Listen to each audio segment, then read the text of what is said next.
think we're live. Are we live? I think we are live. This is something that I wanted to do for quite a while, and I haven't really got the opportunity to do so before. And I thought to do this. I'm not too sure how good it's going to go or what we're possibly doing, but it's good to be here.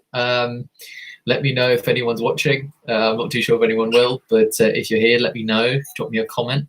So the aim of this is really to do a bit more stuff on YouTube, do a bit more content on YouTube, and do some lives. So a couple of years ago, when I started this channel, what we did is we used to do a monthly summary. So we used to talk about some of the books that I had read in the previous month and do somewhat of a summary of the books and the ideas within the books. And I thought I wanted to do something similar, but I thought would be quite cool to do is to do it in a live format. And so if anyone wanted to say anything or join the conversation, if they had any questions, I thought it would be quite cool just as a way to do that. And yeah, so for this one, what I wanted to do was just talk about some of the books that I'd read in September. There were 4 books really that I read, and 5 books actually, but one of them I'm giving away. But there was 4 books here, and there was also Think Like a Monk by Jay Shetty, which I gave away. I'll talk a bit about that one a bit later, but I didn't particularly enjoy that one too much. But yeah, these were the 4 books that I read. Some of them I actually finished in September, but then started in August. But I'll just finish them in September. I'll include them in this one. But yes, so to get started, I think the first one that I finished in September was Love is Just Damn Good Business by Steve Farber. And Steve Farber came on the podcast. He came on the Book Talk Today podcast, I want to say 3 or so weeks ago. And the premise of this book is the idea that love in business has also almost got a soft connotation to it. So when you think about love in business, you think about something that someone's a bit too soft, or they're maybe perhaps a bit too emotional, and they're not that hard exterior business type person. And in this book, what he basically does is he analyzes that love in business is just the central tenet of it. Without having that love, not only for your customers, for your product, for things in general related to your business, then the chances are that it's not going to be very successful. And the subtitle of the book and what he talks about in depth in the podcast is the idea of do what you love in the service of people who love what you do. So that's the central premise of the book, is the idea that doing things that you love in the service of people who love what you do. So it's that round trip element. It's the fact that do what you love is the very important thing. So if you're not passionate for the thing that you're doing, then it's not going to give you value for you, and you're not going to keep on doing it. So not only do you have to do what you love and have that passion for it, but then in the service of people. So it's important to do that in the service of people, and then who love what you do in return. There's a reciprocal element to it, because obviously you don't just want to be doing things and no one's sort of reciprocating and giving you feedback, because then it's, then you're not going to be getting any feedback or any valuable feedback from it. On this topic, Vaibhav Kandari, yes, I saw your message actually this morning regarding extending out the 1 minute book reviews to 2 or 3 minute book summaries. I have been thinking about doing sort of extended book reviews. So the idea was do book reviews, but then do them in depth. So do like an in-depth book review, and it'd be sort of, I was thinking probably about 5 to 10 minutes, and talk about the elements of the book, talk about the things that I learned, and just do it in a bit more depth. That's something that is on my mind and something that I'm trying to do. So that is definitely something that will be coming in the future. So definitely keep an eye out for that, Vaibhav, if I'm pronouncing your name correctly, and if you're still listening. It's something that I've definitely got planned in the next couple of months. So keep an eye out for that. So related to the book, which was the first book I finished in September, Love is Just Damn Good Business by Steve Farber. I would say really it's for people that have their own business, are running their own business, that are looking for ways to get competitive advantages, and to do so by leveraging the power of love, but perhaps not in a romantic way. I think sometimes that word love can have romantic connotations, and I don't think in the book he really references the romantic connotations of the book. I think what he specifically talks about in this book is to leverage the fact of just being nice or being reciprocal in your interactions with people will mean that you're able to leverage it and have an advantage to it. So that is the central premise of the book. I think it's not really for everyone, but I definitely think it definitely does have some value. And I think that was the first book I finished, and this podcast with me on Book Talk today was a good one. So if you're interested in that, then definitely go check out Book Talk today.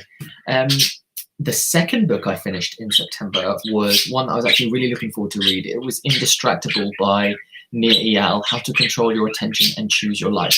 And this was a follow-up to his first book, which was Hooked. This was his first book, Hooked.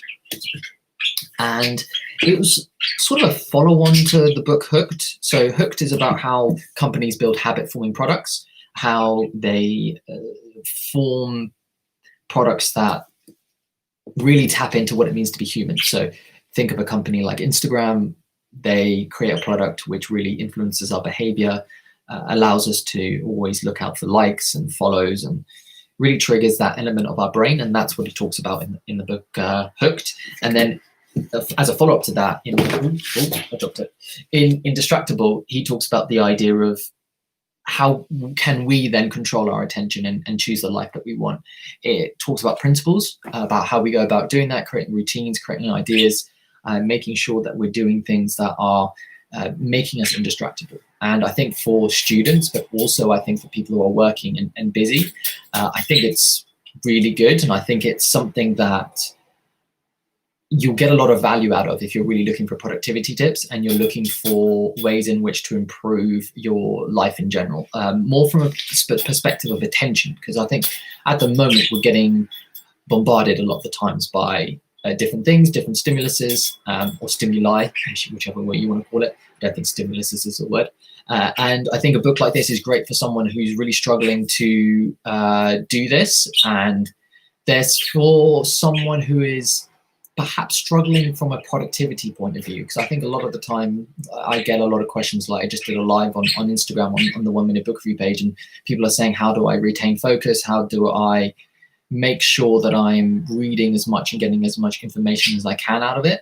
And I think a book like this will definitely help you, because I think a lot of the time attention is not down to focus. It's just down to getting distracted by other things that are around you and other stimuli, whether it's your phone, whether it's other people, and how you can go about constructing something which means that you can get as much done as you actually want to. So a lot of times we set things to do, but perhaps, we get distracted by it. But so that was the second book I read, and I definitely recommend it if you're struggling from a productivity point of view. I can see the comment section is lighting up here. Pepper Pie 98. Hi, how many days do you take to complete a book? Good question. Usually it depends. I would say the average non-fiction book is probably 300 pages, and I try to read anywhere between an hour to an hour and a half a day. So it's about 90 pages. So probably 4 days, 3.5, 4 days on average. At the moment, what I'm tending to do is reread a lot of books. So actually, one of the books I reread this month was Essentialism by Gregory, who came on the podcast as well. That was a book that I reread because it's trying to create ideas, and it's something that I've been thinking about a lot in the last couple of weeks, is how do I do the things that are truly essential, which is somewhat linked to the ideas in Indistractable, because Indistractable is choosing the things and choosing your attention in the right way. And I think the overarching concept of that is what is talked about in Essentialism, is picking the things that are truly essential to you and not getting perhaps distracted, but also not getting overwhelmed by the choices that you have. And it's finding what is truly essential. So that is definitely the basis for the idea and the principles behind Indistractable, and I definitely recommend to go and read it. So a Harsh Ira says, only 4 viewers. Still, you are doing this. Thank you so much. So sweet. We have 7 viewers now, Harsh. So yes, thank you everyone for joining. Like I said, this is the first time we're doing this, and it's super exciting, to be fair. I'm so grateful that 7 people are actually watching. It's great. So leave me a comment, any questions that you have. I'm just going to run through the books that I've been reading this month. We're 2 down already, and I just want to explain, the next one, which I don't currently have because I gave it away, and that was probably an indication to how much I actually liked it. The book was How to Think Like a Monk. I think that's what the title is. How to Think Like a Monk by J. Shetty. Yeah, that was the book. Why is my computer frozen? No, we're good. No, we're good. So I didn't actually know who Jay Shetty was before I read the book, and the issue I had with the book was I felt like the ideas he gave in it weren't revolutionary, and I did a bit more research about him as an individual and the message that he's trying to put out there. And I think as good-willed as it is, I think in the book specifically, I don't want to comment about him as an individual and his videos just because I haven't watched enough and I don't know him as a person. I don't know his intentions, but as the book in general, I felt like it was trying to do too much at one time. And I think there's books out there that, like as an example, in the book, he talks about breath work. You can go read Wim Hof's book. James Nestor just had a book that came out called Breathe or Breath. I can't remember how you pronounce it. I think it's called Breathe or Breath, one of the two. Anyway, I think books like that are great for specific tendencies and for things that you want to get in depth with. In things like A Monk, he talks about breath work, he talks about meditation, he talks about productivity, he talks about philosophy. I think he was just trying to do too much in one book. And I think sometimes it's good just to focus on one specific topic and just go in depth in it. I think what he tried to do in that one is go into multiple topics, but he didn't actually find that much value in it. He didn't go that much in depth in it. So I would say Think Like a Monk was probably one of the, I want to say worst, because worst is pretty bad. I don't want to hate on Jay Shetty that much, but it was definitely one of the least informative books that I've read this year. The one that had probably the least impact on me. I was reading it and I thought to myself, I'm not too sure why I'm bothering reading this, or I'm kind of just wasting my time here. So that was a bit of a shame because I didn't actually know who Jay Shetty was, and probably not going to read anything in future or watch any videos or listen to any podcasts. I know he's got a famous podcast, but not really much of a podcast listener. So I can't really comment on that. I'm probably not going to listen to it. But yeah, slightly disappointed with that book. I thought it would be better. I really thought it would be better because I think a lot of people, I don't know how many followers he has on Instagram, in the millions, didn't really know what the message that he's putting out there, and then doing some more research, finding out that, you know, there's people out there saying and that he repurposes people's content without giving them credit, and that, you know, he sells courses for £3,000, and it's just, I don't know. I don't know the guy's intention, and I don't want to hate on him because I don't know him. And I don't know him as a person, but it just, yeah, something just didn't sit right with me, and I just don't think the book really provided that much value. So that was Think Like a Monk. That was my third book of the month. My fourth book of the month was actually a really interesting book that got sent to me by an author. It's called Learn, Improve, Master by Nick Velasquez. Nick is originally Colombian, but he lives in Toronto, Canada, and lives part of the year in Japan. And this book talks about practical tips that you can use in order to improve your learning. So I think it's ideal for students, really. I think for anyone who's looking for new learning techniques, how to learn better, how to learn quicker, how to learn more effectively, I think this is a great book. And Nick actually came on the podcast as well, because I actually think quite a lot of people came on the podcast here. So Steve came on the podcast, Nick came on the podcast, and Greg came on the podcast. Yeah, think of that, which is quite cool. So in this book, he talks about different principles about learning more effectively, ideas such as memorization, about some of the myths and misconceptions when it comes to learning, sort of that 10,000 hour rule that's talked about in Malcolm Gladwell's book. My camera's gone. Technical difficulties. Let me see if I can fix my camera. I think you can still hear me, but oh no, we're back. We're back. Did you say we have reverb? Is there reverb on here? Is it all okay? I don't know. This is my first time doing it, so I apologize if this is not very good quality, or I'm still just working out how to. Oh, is it the birds? Those damn birds. Yeah, unfortunately, I have birds in my room. Unfortunately. So that noise is just the birds in the back. So they're over there. They're usually over there, but I put them over there just to try and put them away from me, but obviously you can probably still hear them. So sorry about that. Sorry, Harsh. Like you said, Zen is my brother, so he's watching. Hi, Zen. So yeah, so in the book, Learn, Improve, Master, talks about learning tips, how to build better habits when it comes to learning. And like I said, I think it's great for students because I think, well, it's for students and I think it's for students, but I also think it's for people who are learning new skills. So whether you're established and you're trying to, learn a new language or learn a new skill in general, I definitely think this book has its value, and it definitely provides value for people that are looking to learn more, whether it's a new language, whether it's a skill in general. And what you'll actually find if you listen to the podcast, which I did with Nick on Book Talk today, was the idea of being a lifelong learner and the principles of being a lifelong learner. Is my camera not working again? Oh, technical difficulties. Oh, we're back. Let's remove my shorts. I think there might be something wrong with the internet. There we go. Vivav asks, can you read out the contents of the book you are currently reviewing? Oh, the Learn, Improve, Master book. Yeah, sure.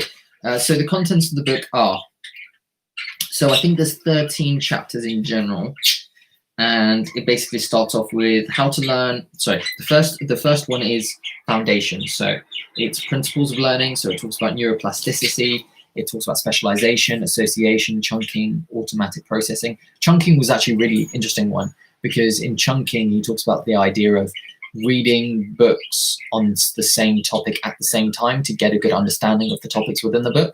So chunking was actually something that I'm definitely going to employ. Second chapter in the foundation is about myths and misconceptions. So being left-brained and right-brained, about how that's a misconception and then how that's not true. Learning styles. Learning should be fun. 10,000 hour rule, like I said. Then part 1 is about learning. So how to learn, the principles behind learning, the strategies behind learning. So whether that's voice of experience, Uching, media, insider's point of view. Chapter 4 is about understanding. So principles such as input modes, context, schemas, previous knowledge. Then within that understand, you have strategies. So break down information, elaborative questioning, connect to what you know. The sixth chapter is about memorization. So the principles behind that, whether it's declarative versus procedural or recognition versus recall, memory and association, memory chunking, domain-specific memory, and then strategies for that. So practical retrieval. So practical retrieval is something that was really interesting for me, is if you want to learn a deck of cards, or if you want to learn something that is had a specific process to it, is to do something by location. How to do something like practical retrieval when you're trying to do a, how do I say it? Memorize something from memory and then placing a location and object to it to do it that way. What else we got? Bridge, principles within that, perform, improve, process versus outcome feedback, feedback metrics, prioritization, overcoming challenges, plateaus, impatience. And then the third part is about mastery. So it's experience, efficiencies, immersion, and then the path of masters. So work with mentors, do the work one day at a time, no compromises, and the Japanese quality of Kaizen, which is continuous improvement. So it's heavily influenced by Japanese Kaizen, which is the idea of continuous learning, and you should be on the path of continuous learning. But it's a really great book, and I definitely recommend you do it. I think there's been some commenting. Can you read out the content? Oh no, I just did that. Any tips on how to improve one's reading speed and how to better apply the ideas in your life? Yeah, it's a good question. It's the Kalal, if that's correct. Is that Istiqlal? I think that's how you pronounce it.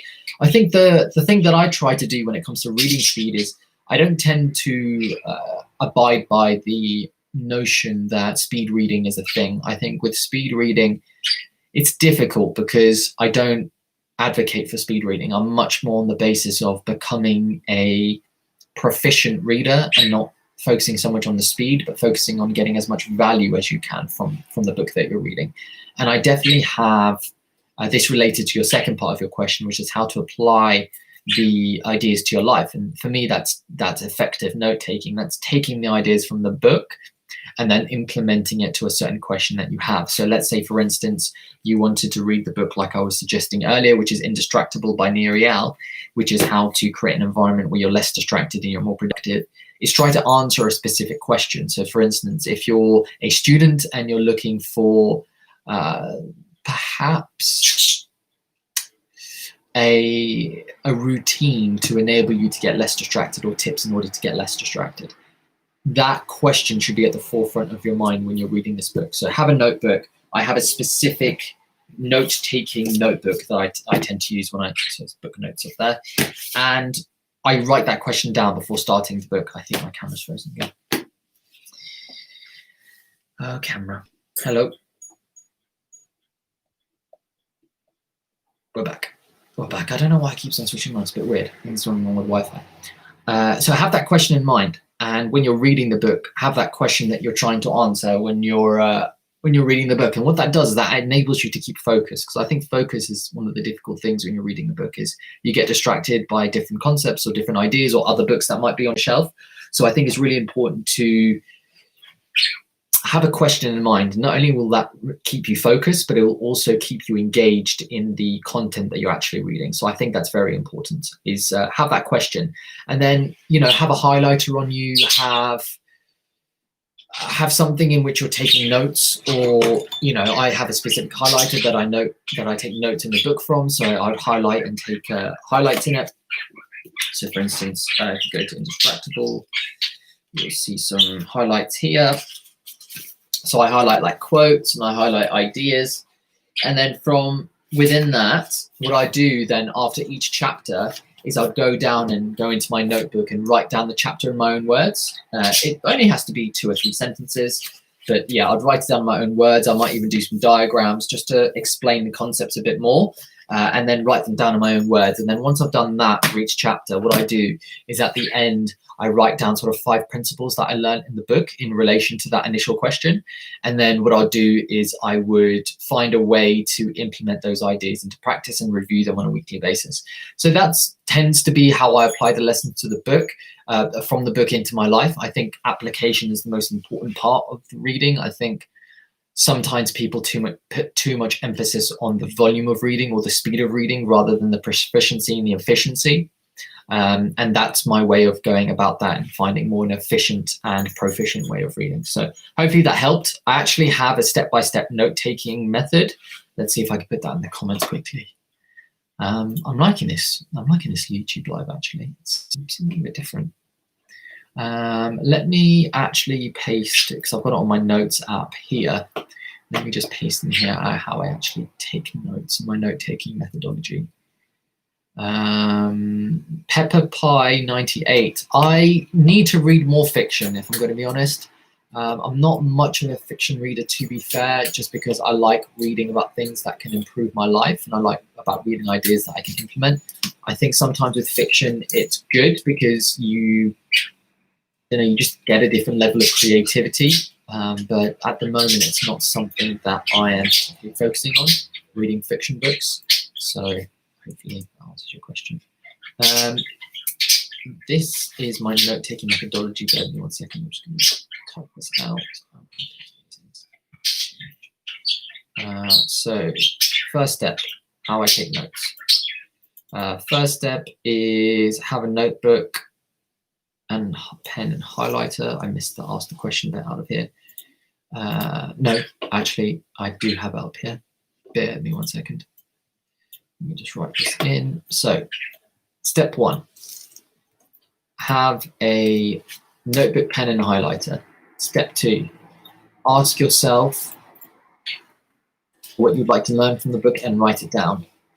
Step 3, whilst you read, highlight the quotes and ideas that resonate with you. That's step 3. Step 4 is at the end of each chapter, write down what you've learned in the chapter, from the chapter, in your own words. That's step 4. And then step 5 is write down the 5 to 10 principles that you learned after finishing the book. That's step 5. And then step 6 is review your notes weekly and remind yourself to accelerate your learning. So that is my step-by-step process going behind reading particular books. I found this to be the most effective way for me to read and get as much information as I can out of the book, and hopefully that will help you in order to improve your reading and improve your ability to get as much as you can out of the books that you're reading. So hopefully that helps you. Thank you for your question on that one. It's a very important and pertinent question. Okay, so before we wrap up here, so we'll try and go for about half an hour. If you do have any questions, just let me know in the comment section so I can answer them. And yeah, let me quickly just touch upon the last book that I read this month.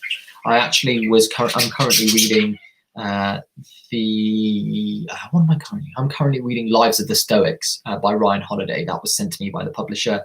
But I wanted to finish that by the end of September, but I didn't get a chance to. But the last book I read in September was Essentialism by Gregory Cohen, which I said would reread, which I read a couple of years back. And we actually had him on the Book Talk Today podcast, which was amazing.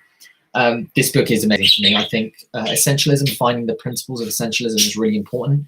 Essentialism is essentially, he coins it as the disciplined pursuit of less. So the idea of finding what's truly meaningful in your life, whether it's from a personal point of view, work point of view, family point of view, and sticking to that and finding the things that only give you the true value and true meaning. So that's the principles in the book. So in the book, he talks about ideas about actually creating that mindset and creating that self-awareness in the book. I know in different chapters, he talks about distractions, talks about pursuing the things that are only meaningful by finding things that you find to be meaningful. So taking the time to think about what actually gives you meaning. So he has this 4-part process of essence, explore, eliminate, and execute. I don't know why this camera keeps on. I think it's the Wi-Fi. There's something wrong with the Wi-Fi. Yeah. Oh, we're here. Yeah, okay. So yeah, first part of essence, explore, eliminate, and execute. The idea of the essence, what it means to be an essentialist. Explore is how to discern what is the trivial many from the vital few. The third part is eliminating the things. So it could be as easy as clothes or material objects, or how you spend your time. That's how I see essentialism. It's essentially how you see your time, essentially. And the fourth part is execute. So then executing that plan, finding ways to create a routine, create a buffer, create a flow or a focus. So I think this book is incredibly valuable for anyone that is looking for ways in which to find what is truly meaningful to them, giving them some self-awareness and giving them some hope in trying to find what they find to be the most important things for them. I think for me at the moment, it's definitely that case, and I think this book will definitely provide value for anyone who is trying to find that principles or find those principles and then put them into practice. So I definitely recommend getting Essentialism by Greg McKeown. It's actually one of my favorite books. Sharia Bansal asks, how do I grow my YouTube and Instagram channel? I could probably comment on Instagram a bit better. YouTube, I'm trying to focus on a bit more, hence why we're doing this live. I don't think it really depends on different platforms. I think different platforms have different content, I think. But I would say the main thing is trying to create a relationship with your followers. I think as much as you can, try and create a one-to-one relationship with them. I think this is why lives are really good and connecting with people are really good.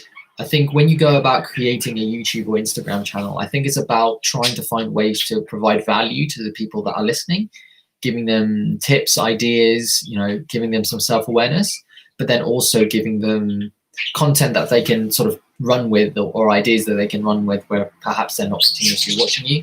I don't want people to just continuously mindlessly watch me and that kind of thing. I want them to take these ideas and read about them and then put them into practice. I think that's definitely the most important thing. So I would say for you, if you want to go and create your own YouTube and Instagram channel, I'd say the first thing is, what's your unique selling point? What separates you from other people? Because being like someone else perhaps is good because it's a model that works. But at the same time, you don't want to be so much like someone else that it just comes across unoriginal. So I think you want to be original, and you want to be, it might take more time perhaps if you're original because there's not that market there already. But I think once you establish some sort of following base based on your originality, I think those people will define you by that name. And yeah, that's what I'd say to you. Hopefully that helped. Let me know.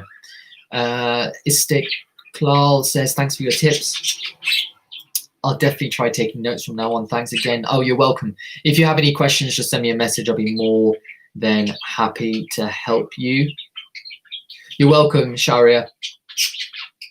Vaibhav Kandari asks, how many self-help books have you read? I went through 26 books, but many of them I left half read because something in the book didn't seem to be for me. Does that happen with you? Yeah, it does happen with me. I actually think it happens more with self-help books than any other books. So I studied politics at university. Within that, I studied anthropology, I studied sociology, I studied politics, I studied philosophy, I did some economics, also did some neuroscience and some other subjects. So I don't know where was I going with that. Oh, I was going about the personal development side. So I would say I actually like reading more on that side of things than I perhaps do on self-development itself. For instance, I don't really read any finance or investment books because it's not something that interests me. Don't really read. I wouldn't consider my books. I guess you would consider them to be self-development, but self-development just has a weird coining, like cheap salesman vibe to it. I don't know. Yeah, I think reading a book left half read isn't a bad thing. I think when you leave a book half read, you need to ask yourself why it's half read. Is it half read because you don't understand the concepts and the concepts are too difficult? Or are you leaving it half read because the author's not explaining the ideas very well? Because what you find is, especially in this space, if you want to call it the personal development space, a lot of the concepts are the same, and it's up to how the author explains it, which makes it a good book, or whether it doesn't make it a good book for you in general. Because I don't believe there's a good book or bad book. It's just your perception of the information that's being told or conveyed to you. So the idea for me is, I don't think it's particularly bad, but I think you need to give it the 100-page rule. So what I tend to advocate for is, if you're reading a book and you want to put it down, at least get 100 pages in. If you get 100 pages in and then you put it down, I don't think that's a bad thing. Because there's definitely other books out there that could perhaps give you some more value. So I would say that there's nothing wrong with it. I would definitely recommend you to read more extensively outside of the personal development space, whether it's history, whether it's philosophy, whether it's politics, whether it's, science in general. I think reading just self-development books can sometimes not give you enough time to put it into practice. And reading extensively as well is also good, because you read more and you get a better idea. And yeah, hopefully that helped. Harsh, actually below your comment, how to think like a monk, please answer. Let me see. I mean, I did a review on it on the page. Did you leave a comment and I haven't replied to it? Is that the case? Or I'm trying to understand what you're saying. Harsh, let me know. Ojas, hi bro, I'm good, how are you? Hope you're well. Pepper Pie 98, how do you select your books before reading? A good question. What I tend to do, Pepper Pie 98, is it's a great name, by the way. What I tend to do, my process behind selecting books is, I have one way that I like to do it, and this is something that I tend to do, is, hopefully this book has I haven't actually looked at the bibliography of this page. So what I tend to do, actually the best bibliography is here. What I tend to do is I actually go into the bibliography of some of the books I like. So I know in one of my favorite books, The Obstacle is the Way by Ryan Holiday, has a selected bibliography, and it basically gives a list by alphabetical order of all the books that are mentioned in the book itself. And what you find is, if you enjoyed the book that you're reading and you enjoyed the ideas within it and you wanted to put it into practice and you wanted to find what the original source of the information was, it's good to have a look at the selected bibliography or the books that are mentioned, because by doing so, you are basically finding the original information, or where the information was originating from. And I like actually going through the bibliography once I have finished a book, so I can find, in certain chapters, if I liked a certain book and the way it was referenced, then I can go and read it. That's one way I like to choose the next book to read. The other way I like to choose it is based on something that I'm trying to improve on. So like I said, I reread Deep Work by Cal Newport recently, the idea of how to become more productive and get into situations where I can maximize my work efficiency. And that's like how I tend to like to do it, is do it based on things that I'm trying to prove and skills that I'm trying to improve. So hopefully that helps, and that's kind of the way I like to choose it. I don't think there's really other ways. I mean, I do sometimes do it based on recommendations, but I'd have to spend a lot of time analyzing and reading about the book before purchasing it. I'm very selective actually with the books that I choose, which people are quite surprised about. Last couple of minutes before we wrap up here. If you have any questions, let me know. What should be my first book that I should read? I haven't ever read any fat English book. Bro, please answer. Harsh. First book. That's difficult. It related to my last question. It's dependent on what you're trying to improve or something that you want to skill. Is there a skill you want to improve, Harsh? And then perhaps I can recommend the book. Vibav, I would give example of Instructable book. I read half because after half it talks about relationships, like how to raise kids. I don't, 16-year-olds, I don't need such thoughts which are not required in my present moment, so I leave in the future. Yeah, no, I totally understand that, Vibav. Yeah, I totally understand what you're trying to say. If you're reading a book, like sometimes I read a book, what was it? What book was it?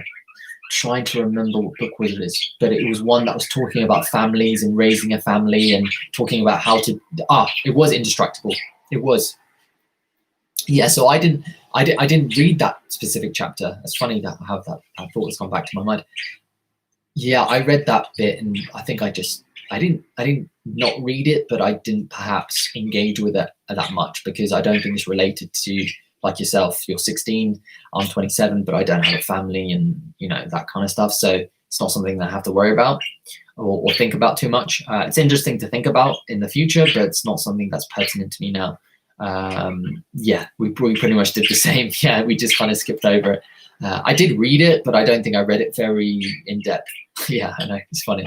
We both did the same thing. I think it's sometimes the case though when you're reading books. I think it's nothing bad about skipping it over, or there's nothing bad about not reading it if it doesn't relate to you. Because if it doesn't relate to you, then what's the point? You're kind of just wasting your time. But you can definitely still find some principles in it that are effective. So yeah. I think that's it. I want to thank everyone for watching. This was the first time we've done a live stream on YouTube. I actually didn't know you were able to do it. I thought you'd have to have more followers, but apparently 1,000 followers is enough for a live stream, and it's gone really well. So thank you everyone for being here. Vibav, Harsh, Pepper Pie, Ojus, Sharia, Istiklal.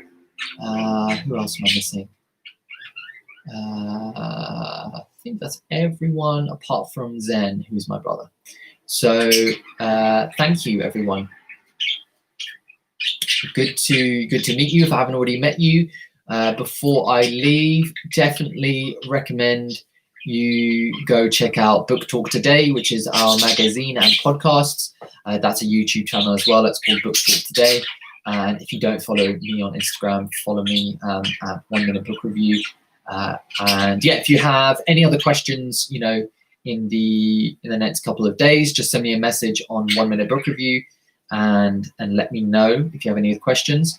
Let me know how often do you want me to do this as well, because I don't know. I was planning to do it every month, but from the sounds of it, probably might need to do it every couple of weeks. What do you think?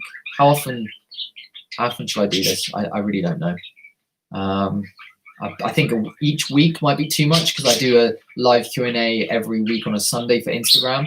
I think once a week might be too much here, but every fortnight could work. Potentially, I might have to check, but monthly might be best just to start, and then we'll go from there. Let me know. Really enjoyed watching it. I will wait for the next one. Thanks, Istiklal. Thanks for joining. Yeah, twice monthly maybe. We'll go with twice monthly. We'll go fortnightly for the time being. Thank you, Istiklal. And then we'll okay, so end of the month review of all those books. Yeah, I agree. Let me think about it actually. Let me think about it. See what we're able to do. Whether we want to go, twice a month or just at the end of the month with the review of all the books from the previous month, and we could do a Q&A at the end of that. And yeah. Let me just quickly answer these two questions and then we'll wrap it up. So Vibev asks, How many self-development books have you read? Good question. I don't know. Sorry, like I don't really keep a track of how many books I've read. I think that is, I know some people do, and I don't think it's a bad thing. It's just not something that I particularly care about. Arthava, what do you think of Think and Grow Rich? Haven't read it, so don't know. Sorry. And Arthava has asked again, have you read Monk Who Sold His Ferrari? No, unfortunately I haven't, so I can't say anything. Sorry, Arthava, I can't be of more help there. I haven't read either. Haven't heard good things about Think and Grow Rich though. Apparently he was a con man. He was someone who was known for being deceptive and a con man in general. So apparently that's quite a well-known thing. So that's why I've kind of stayed away from his book, because I don't want to be reading books by people who are like that. So it actually goes back to another concept that I actually like finding out who the author is before reading the book, because it gives context to what's in the book and make sure that you know, the person behind it is a genuine person. Because at the same time, I think sometimes many people put on a front. And yeah, keeping track of many books I've read gives me confidence to learn and read more. You know, measurement is important. You should keep track. I should do, and I guess I kind of do, because I make a review of them, so I could go back at the end of the year. And well, I know how many books I read every month, if that makes sense, because like I talk about them. So I'm aware of the amount of books that I read, and when I do my reviews and I do the videos, then I track it and it goes down into my file system. So I know how many books I've read, but I don't go back and tally them up, if that makes sense. So I guess I do keep track, but I don't have a number in mind. That doesn't motivate me. The actual number that I read doesn't motivate me. I think the things that I'm learning motivate me, or things that I'm looking to learn motivate me. So Arthur, this is the last question, and then we'll have to wrap it up. But do you read spiritual books? No, I don't. The specific reason for that is I just tend to read religious books, and spirituality falls within that. So yeah, once again, thank you everyone for joining. It was great. Excuse me. It was great to have everyone on. It was nice to meet you all if I haven't met you before, and thank you all for your questions. It's great to meet you, and thank you everyone. This has been fun. This has been really fun. So we'll try and do this every month going forward, and we'll wrap up the books that I've read in the previous month, and we'll just do that going forward. I think that's the best thing to do going forward, and we'll go from there. But once again, thank you everyone. If you do have any more questions, send me a message on Instagram at 1 Minute Book Review. Or, you know, I'm sure you can find me somewhere else. I'm everywhere. And yeah, thanks. And we will see you next month. Thanks.